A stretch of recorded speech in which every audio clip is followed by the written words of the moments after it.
Pecado imperdoável ou graça insuficiente? Uma resposta a D.A. Carson. Eu sou Ezequiel Gomes, você está no canal Vem Senhor Jesus, e hoje eu vou conversar um pouco sobre o pensamento do grande teólogo bíblico calvinista D.A. Carson. No vídeo que você vai ver, ele fala um pouquinho sobre pecado contra o Espírito Santo, rejeição do Evangelho, apostasia e segurança da salvação. E eu gostaria de depois, então, refletir um pouco a respeito desses temas a partir de uma crítica à visão calvinista de D.A. Carson. Mas antes disso, dá uma olhadinha aí no que ele tem a nos dizer. The unforgivable sin is an expression that emerges from the Synoptic Gospels, where Jesus says that if you sin against the Holy Spirit, it may not be forgiven you. And so some people have tried to ask, why is it worse to sin against the Holy Spirit than, say, to sin against Christ or to sin against the Father? But that, I think, is rather missing the point. In the context, the unforgivable sin, as far as I can see, is the sin of self-conscious rejection of Christ and the gospel, even after the Spirit has given you gospel clarity, so that you see what is at issue, you see what Christ has done, you understand what the nature of the call of God is, you understand the demand for holiness, what the gospel has done to enable you to stand before a holy God. You see it, you've tasted of it, you've been drawn toward it, you might even have lived under it for some period of time. And then you look it square in the face and you say, and I don't want it. In other words, I think this is the same kind of sin that is in view in apostasy passages in places like Hebrews 6 and Hebrews 10.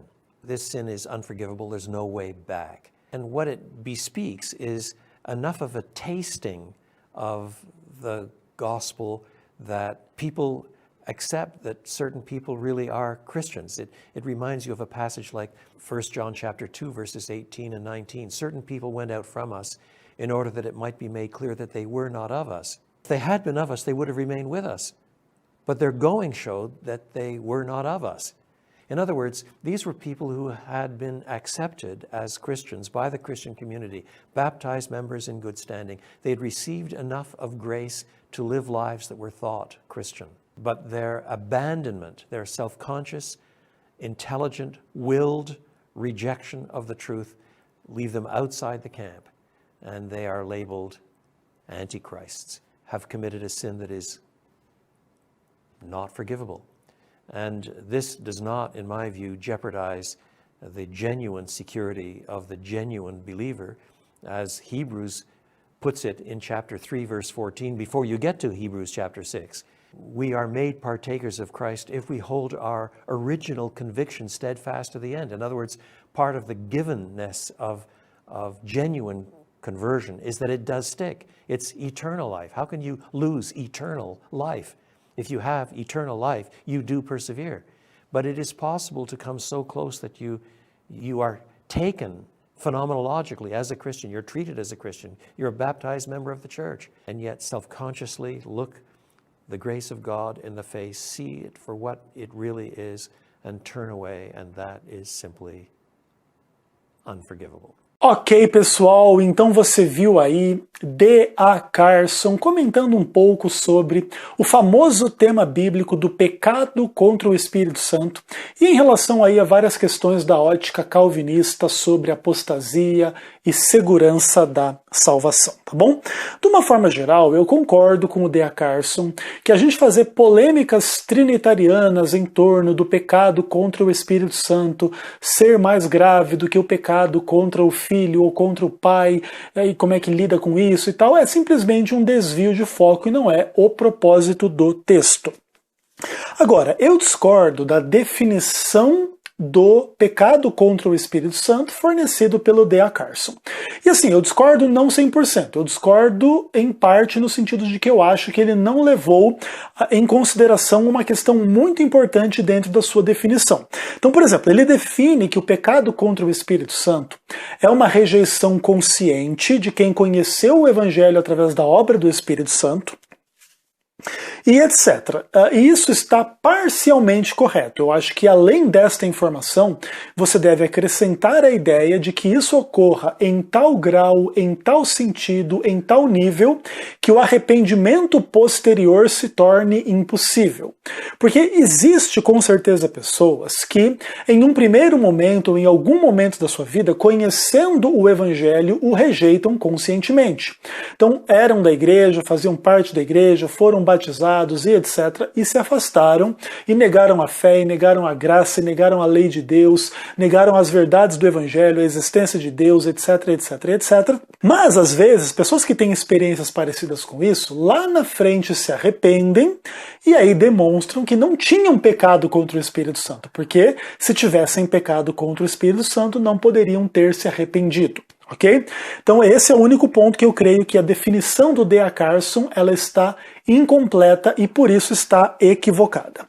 Agora, o que mais me chamou a atenção na argumentação do Dr. Carson é a equiparação do pecado contra o Espírito Santo com a ideia da apostasia em Hebreus capítulo 6, em Hebreus capítulo 10 e 1 João capítulo 2. Agora, o nosso amigo Carson, ele fala claramente de pessoas que receberam o Evangelho, conhecendo com clareza o que Cristo fez, o chamado que ele faz ao homem, a santidade e aquilo que o Evangelho capacita o homem a fazer, que o homem não tem capacidade de fazer por si mesmo, né, que em tese aí é a vida cristã, a salvação. E aí o Carson diz que existem pessoas que veem tudo isso, experimentam tudo isso, eles provam tudo isso, são atraídas por isso e vivem, né, por algum período de tempo essas realidades, até que então eles viram para Cristo na sua face e o rejeitam e dizem que eles não querem isso, e então eles cometem o pecado imperdoável. Então, o Carson fala de uma rejeição consciente, inteligente e desejosa, no sentido assim, de que não é algo feito sem querer, é algo feito de uma forma deliberada, porque eles querem fazer, e aí o resultado é que tais pessoas são chamadas de anticristos, porque cometeram o pecado imperdoável. Agora vejam bem, eu gostaria de perguntar se realmente o que conduz essas pessoas a fazerem isso é o cometer o pecado imperdoável ou é o fato de terem recebido graça insuficiente para permanecerem cristãos, perseverantes a vida toda, para desfrutarem da salvação eterna. Então veja bem, a apostasia acaba revelando que a graça que essas pessoas receberam, inclusive o Carson fala, né, receberam uma medida de graça, para parecerem cristãos por algum tempo.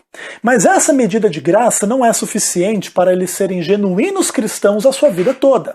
Então, por exemplo, o Dr. Carson crê na tulipe calvinista, que é o acróstico para defender os 5 pontos do calvinismo. Então, além da ideia da depravação total, o Dr. Carson crê na eleição incondicional, na expiação limitada, na graça irresistível e na ideia da perseverança dos santos.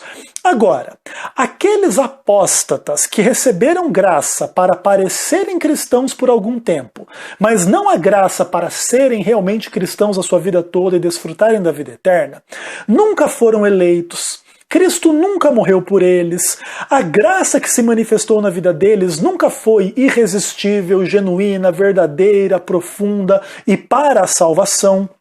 De maneira que o resultado é que não há perseverança.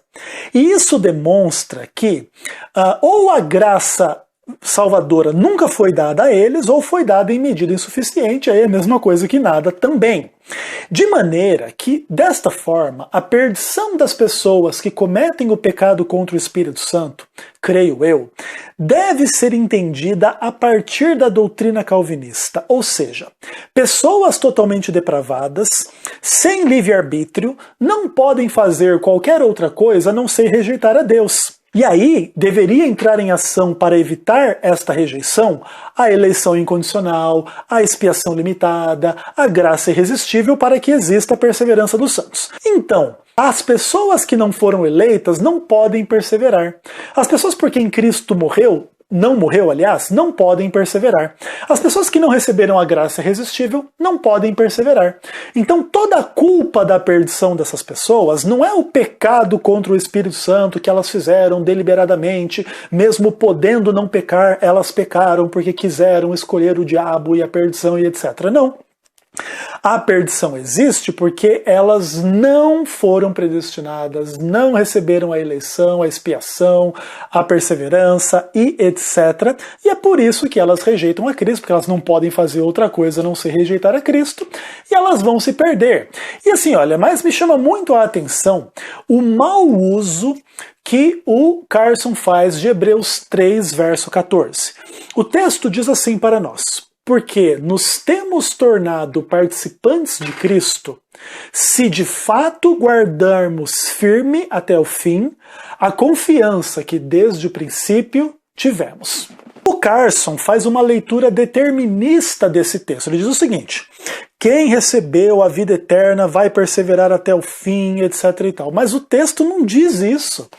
O texto é extremamente condicionalizante, né? O condicional. O que ele diz? Nós nos temos tornado participantes de Cristo se de fato perseverarmos até o fim, se guardarmos a confiança que desde o princípio nós tivemos. O texto é profundamente sinergista e profundamente condicional. A gente vai participar de Cristo se a gente perseverar, demonstrando que é uma responsabilidade humana o perseverar até o fim, e se assim fizermos, vamos permanecer em Cristo e vamos desfrutar da salvação.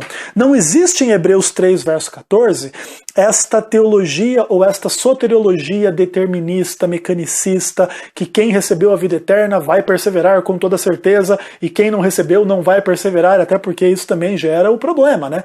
Aí o problema da perdição não é o pecado imperdoável, o problema da perdição é a graça insuficiente, a graça que Deus dá para algumas pessoas para elas parecerem cristãs por algum período da sua vida, mas no fim das contas elas vão abandonar a fé, apostatar e demonstrar que elas nunca foram cristãs verdadeiras e vão se perder. E isso, obviamente, demonstra um quadro perverso da divindade. Por que Deus iria dar essa medida de graça para as pessoas acharem que são cristãs, acharem que vão para o céu, para no fim simplesmente rejeitarem a Cristo e apostatarem e se perderem? Perceba que não faz nenhum sentido este quadro soteriológico a partir da mentalidade calvinista, e essa é uma das razões pelas quais, conhecendo as compreensões do Dr. Carson, eu não creio nelas, não confio nelas e particularmente não sou calvinista.